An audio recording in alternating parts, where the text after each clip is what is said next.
Lapang tao. Ayan. Tayo sa likod.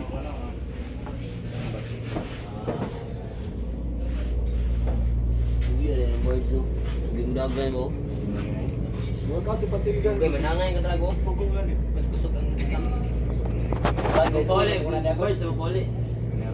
Tapos sa mo. Kagoy, butong yung ugat. At sa nang mo. Kagoy na mo sa. Kagoy ray. Dali na magadot so. Dali lang sa. Paano na sa sulog boss? Kaya boss mo na di ko. Yan. Nainidunggo isa.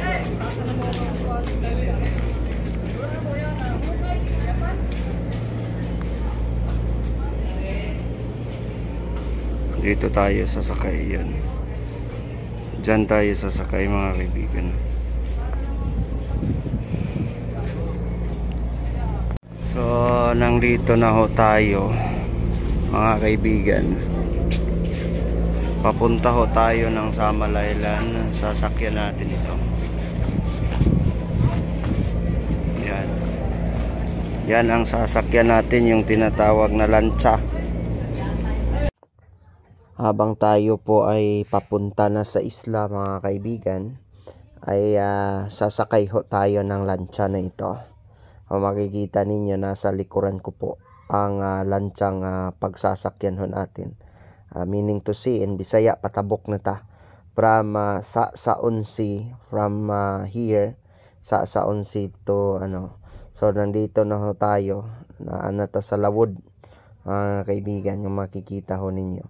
So this time, kailangan lang po natin na tayo po ay magiging masaya lang po sa lahat ng ating ginagawa po sa buhay, na kung saan kasama po natin si wife. No, at this time naman ay umuwi na ho tayo from Samal, going to Tagum City na ho tayo.